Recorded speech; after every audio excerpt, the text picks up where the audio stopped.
കല്യാണ നിശ്ചയവും മനസ്സമ്മതവും കഴിഞ്ഞിട്ട് പിന്നെ കെട്ടു നടക്കാതിരുന്ന ഇഞ്ചക്കാടൻ ജീവിച്ചിരുന്നിട്ട് എന്നാ കാര്യം? അതും പെണ്ണു വീട്ടുകാർ വേണ്ടെന്ന് വെച്ചാ? തോമാച്ചന്റെ മകളെ തന്നെ മരുമകളാക്കാൻ ഇഞ്ചക്കാടൻ തീരുമാനിച്ചതാണടാ നമ്മുടെ വിജയം. അങ്കിൾ എന്തായി പറയുന്നേ? ഈ കല്യാണം നടന്നാൽ അത് നമുക്ക് കിട്ടുന്ന ഏറ്റവും വലിയൊരു അടിയായിരിക്കും. കല്യാണം നടന്നെങ്കിലല്ലയോ? നിങ്ങൾ നോക്കിക്കോ, കല്യാണ ദിവസം പള്ളിയിൽ എന്നാ നടക്കുമെന്ന്. എന്നാ കാര്യം തെളിച്ചു പറയാങ്ങളെ?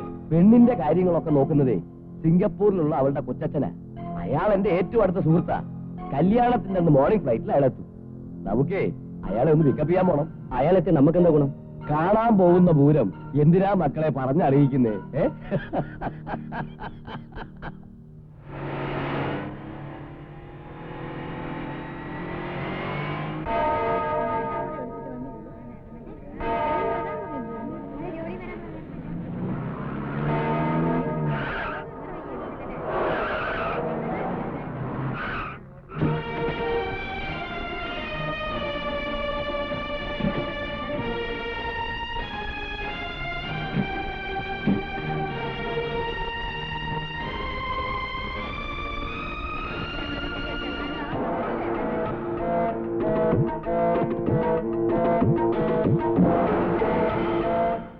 മോനെ, അവനെ ഇതുവരെ കണ്ടില്ലല്ലോ. എന്റെ അമ്മച്ചി കല്യാണത്തിന് മുമ്പ് ദൈവച്ചിരിങ്ങ് എത്തും. അമ്മച്ചി ഒന്ന് സമാധാനപ്പെടും. അവൻ വന്നില്ലെങ്കിൽ എനിക്ക് എങ്ങനെയാടാ ഒരു സമാധാനം? വിവാഹ ഉടമ്പടി ചെയ്യുവാൻ പോകുന്ന നിങ്ങൾ രണ്ടുപേരും വലതു കൈ ചേർത്ത് പിടിച്ചുകൊണ്ട് ദൈവത്തിന്റെയും തിരുസഭയുടെയും മുമ്പാകെ സമ്മതം പ്രകടമാക്കുക.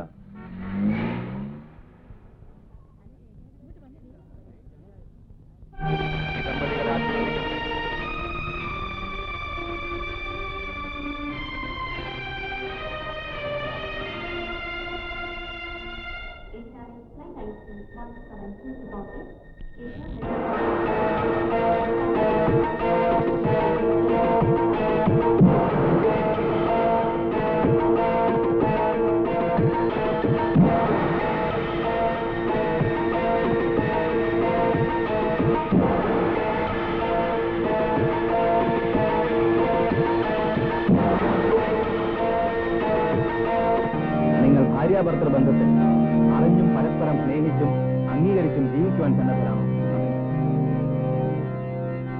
ഇല്ലയാ കൊച്ച, ഈ കല്യാണം നടത്താൻ ഞാൻ സമ്മതിക്കത്തില്ല. അത് മതി.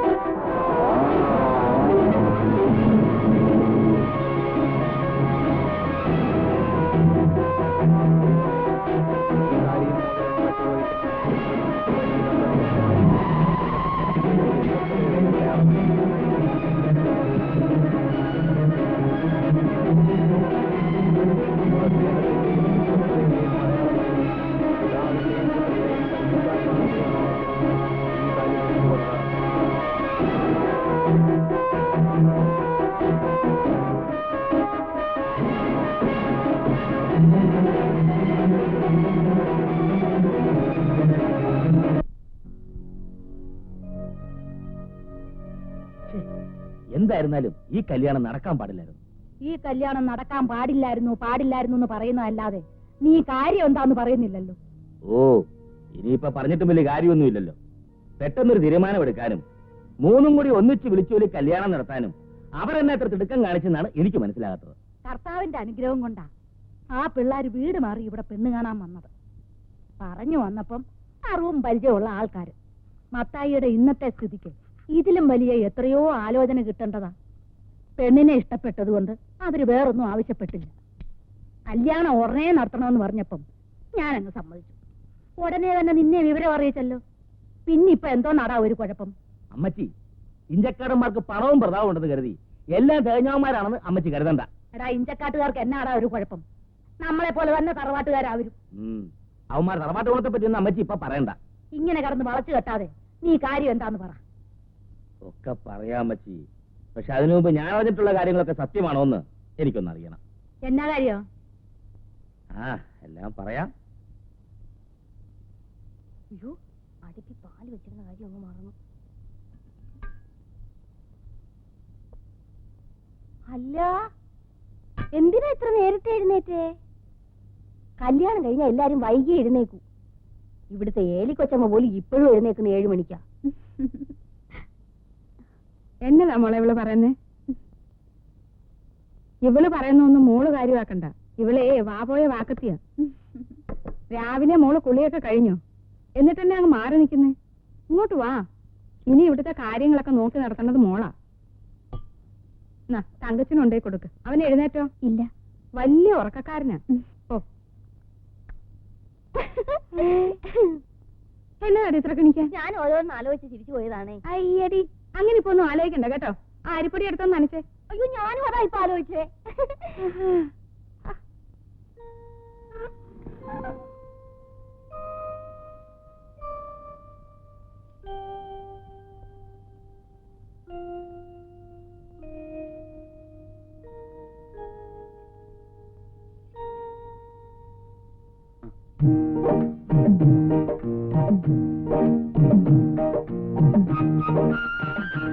ഇതെപ്പോ എഴുന്നേറ്റ് പോയി? ഞാൻ അറിഞ്ഞില്ലല്ലോ. ഞാൻ എണീറ്റിട്ട് കുറെ നേരമായി. ഇച്ചായി നല്ല ഉറക്കമായിരുന്നു. ഇരിക്കെ. ഞാൻ നിന്നോളാം. ഇരിക്കടോ. അയ്യേ, വാ പോലും കഴിയാതെ തന്നെ കാപ്പി കുടിക്കുന്നത്. ബെഡ് കോഫി കുടിക്കാൻ അങ്ങനെ വാ എഴുതേണ്ട ആവശ്യമൊന്നുമില്ല. താനാ ഡോറൊന്ന് ചാരിയേക്ക്.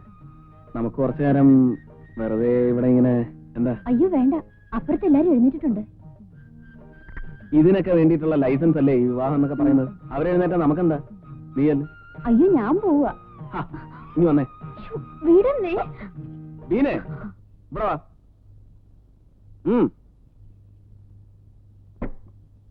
ഇവിടെ വരാൻ.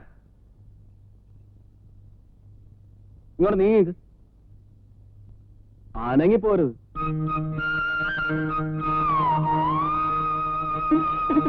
ഇനി ഇടയ്ക്കൊക്കെ ഫ്രീ ആകുമ്പോ ഇതുപോലെ ഇങ്ങോട്ട് വരണം.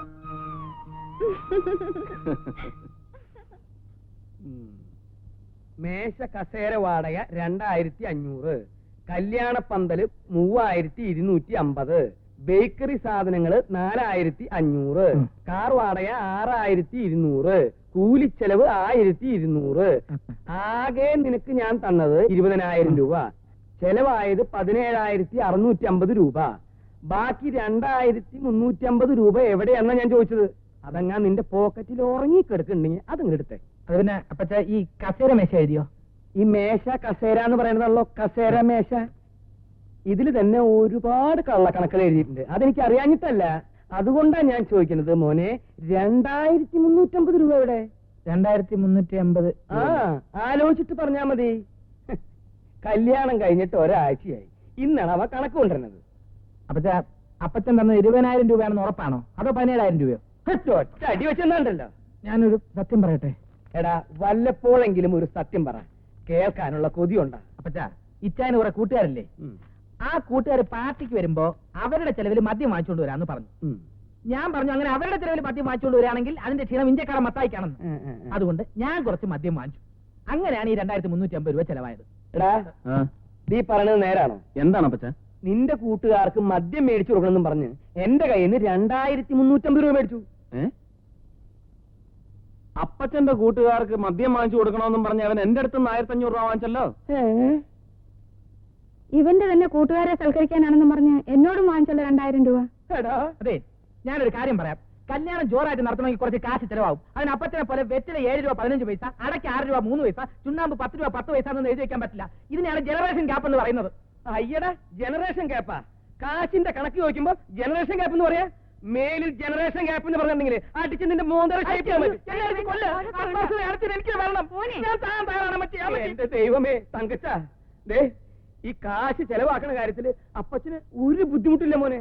പക്ഷെ നോക്കിയും കണ്ടും ചെലവാക്കിയില്ലെങ്കിൽ ഞാൻ സമ്പാദിക്കുന്നതൊക്കെ വെറുതെ ആയി പോവില്ലേ? അപ്പച്ചന്റെ വികാരം എനിക്ക് ഒന്ന് പോടാ. നിന്നെ കൊഞ്ചിച്ചു കൊഞ്ചിച്ചെന്റെ അല്ല. അത് അപ്പച്ചനുള്ള മധുരമില്ലാത്ത.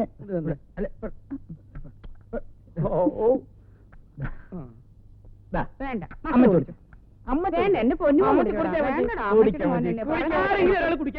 കുടിക്കും ഞാൻ. നല്ല ഐശ്വര്യമുള്ള കുട്ടി. ആര്? നമ്മുടെ മരുമോളെ. അവൾ ഈ വീട്ടിൽ വന്നത് തന്നെ നമ്മുടെ ഭാഗ്യവാ. ഞാൻ എഴുന്നേൽക്കുന്നതിന് മുമ്പ് വീടൊക്കെ അടിച്ചു വാരി കുളിയും കഴിഞ്ഞു. അടുക്കളയിലേക്ക് വന്നു നോക്കിയേ, കാപ്പിയും പലഹാരവും ഒക്കെ റെഡി. ഇപ്പൊ ഞാൻ ഒന്നിനും ചെല്ലേണ്ട ആവശ്യമില്ല. പിന്നെ നിങ്ങൾക്ക് കഴിക്കാനുള്ള മരുന്നിന്റെ കാര്യം വരെ അവൾ എന്നോട് ചോദിച്ച് മനസ്സിലാക്കി വെച്ചിരിക്കുക. മരുമക്കളെ തെരഞ്ഞെടുക്കുന്ന കാര്യത്തില് മത്തായിക്ക് ഒരു തെറ്റും വരില്ല. ഇനി ഒരു മരുമോളും കൂടെ ഈ വീട്ടിൽ വന്നു കഴിഞ്ഞാൽ പിന്നെ അമ്മച്ചിക്ക് ചെയ്യാൻ ജോലിയേ ഉണ്ടാവില്ല. അതന്നെ. എന്താ ചെയ്യല്ലേ ഇവരെ ശാപം.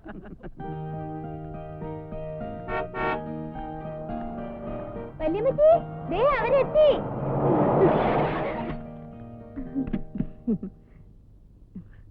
എന്താ മോളെ, സുഖമാണോ? എത്ര നേരമായി ഞങ്ങൾ കാത്തിരിക്കുന്നു. താമസിച്ചു പോയില്ലയോ? ഈ അംബാസഡർ ആയതുകൊണ്ടാ ഇത്രയും താമസിച്ചു പോയതേ. മാരുതിയിലായിരുന്നെങ്കിൽ പ്ലെയിനെ പറക്കുന്ന പോലെ ഇങ്ങ് വന്നേനെ. ഇതൊന്നും പോരാന്നിട്ട് ഇപ്പൊ വേറെ ഒരെണ്ണം ബുക്ക് ചെയ്തിരിക്കുക. എന്താ പറ അതിന്റെ പേര്? ഓ എന്റെ അമ്മച്ചി, ഈ കാര്യങ്ങളൊക്കെ സംസാരിക്കാൻ ഇനി ഒരുപാട് സമയമുണ്ടല്ലോ. അതന്നെ. അല്ല, നിങ്ങൾ ഈ കാറൊന്നും മേടിക്കുന്നില്ലയോ? ഓ, വല്ലപ്പോഴും വെച്ചിട്ട് എണ്ണ തേച്ച് കുളിക്കണമെന്ന് വെച്ച് ആരെങ്കിലും വൈദ്യശാല വിലക്ക് വാങ്ങിക്കാറുണ്ടോ? അല്ലടാ മോനെ. അതന്നെ. അതന്നെ. അല്ലെങ്കിൽ അമ്മച്ചിക്ക് ടൂറിസ്റ്റ് ടാക്സി യാത്ര ചെയ്യാനാ ഇഷ്ടം. അല്ല, അപ്പൊ ഇവിടെ ഇങ്ങനെ നിക്കണോ? അങ്ങ് അകത്തോട്ടിരിക്കാൻ വന്നത്. ദേവിച്ച, എന്തിരിപ്പ ഇരിക്കുന്ന? അവരെല്ലാം വന്നിരിക്കുന്നു. വാ, എണീറ്റ് വാ.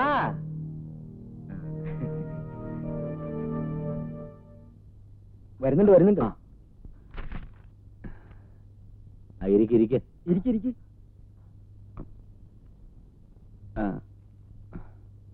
അല്ല, അങ്കിളിന് നല്ല സുഖമില്ലാന്ന് തോന്നുന്നു. പ്ലെയിൻ ടിക്കറ്റ് ശരിയായ ഉടനെ മടങ്ങി പോകണമെന്ന് പറഞ്ഞു നിൽക്കുക ഡേവിച്ചൻ. അയ്യോ, നാട്ടിൽ വന്നിട്ട് ഇത്ര പെട്ടെന്ന് അങ്ങോട്ട്? അവിടെ ബിസിനസ് അല്ലേ, പിന്നെ എനിക്കൊരുത്തിനെ വിശ്വാസമില്ല. സ്വന്തം മോളെ പോലെ അപ്പച്ചനും അമ്മച്ചി എന്നെ നോക്കുന്നത് എല്ലാം കർത്താവിന്റെ അനുഗ്രഹം. ആ പിന്നെ കല്യാണം കഴിഞ്ഞിട്ട് എന്തുണ്ട് വിശേഷം? എന്ത് വിശേഷം? ഒരു വിശേഷമില്ലേ? അറ്റ്ലീസ്റ്റ് ഹണിമൂൺ ട്രിപ്പിന്റെ ഡീറ്റെയിൽസ് എങ്കിലും ഒന്ന് പറഞ്ഞതാ. ഏതെല്ലാം സ്ഥലങ്ങളിൽ പോയി നിങ്ങള്? അയ്യടി, പെണ്ണിന്റെ ഒരു കിന്നാരം പോടി. രണ്ടുപേരും കൂടി എന്നതാ ഒരു കൊച്ചു വർത്താനം. ഓ, ഇതുങ്ങള് സംസാരിക്കാൻ തുടങ്ങിയ നേരം വെളുക്ക് നടമര ഇരുന്നോളും. ഉറക്കം പോലും കളഞ്ഞു. അയ്യോ, അപ്പൊ അപ്പഴാ ഉറങ്ങുന്നേ? പകല് മുഴുവൻ ഉറങ്ങി ആ ക്ഷീണം തീർക്കും. ആഹാ. ദീന പോയതോടെ എവിടെ കളിയും ചിരി ഉത്സാഹവും പകുതി ഉറങ്ങും. എന്നാ പിന്നെ ഒരു കാര്യം ചെയ്യേ, ശരി അങ്ങോട്ട് പോര്. എന്നാത്തിനാ ഹോസ്റ്റലിലൊക്കെ നിന്ന് കാശ് കളയുന്നേ? ഞങ്ങളുടെ വീട്ടിൽ നിന്ന് വളരെ അടുത്തല്ലയോ കോളേജ്? അയ്യോ, അത് ശരിയാവില്ല. ചേച്ചിയുടെ കൂടെ താമസിച്ച വാചകം മാത്രമേ നടക്കൂ, പഠിത്തം നടക്കുകയല്ല.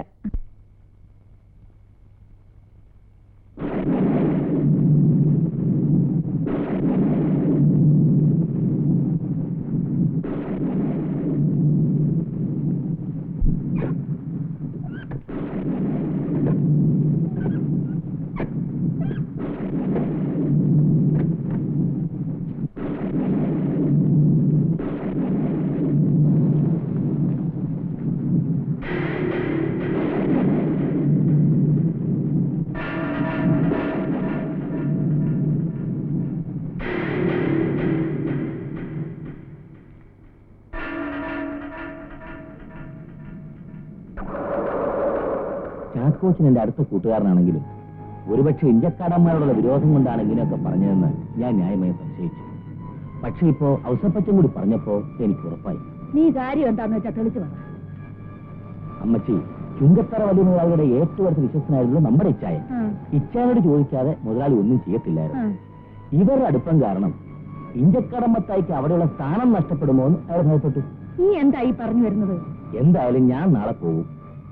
ഞാൻ പറയുന്ന വിവരങ്ങൾ തൽക്കാലം പിള്ളേർ അറിയരുത്. നീ എന്നെ ആദ്യ പിടിപ്പിക്കാതെ കാര്യം എന്താന്ന് വെച്ചാ പറ മോനെ. ഇച്ചായന്റെ മരണം ഒരു ആക്സിഡന്റ് ആയിരുന്നില്ല അമ്മച്ചി.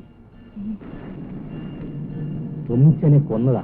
ആര്? തൊന്നിച്ചന്റെ ഏറ്റവും അടുത്ത കൂട്ടുകാരൻ ഇഞ്ചക്കാടൻ മത്തായി. ക്രിസ്തുമസിന്റെ തലേന്ന് രാത്രി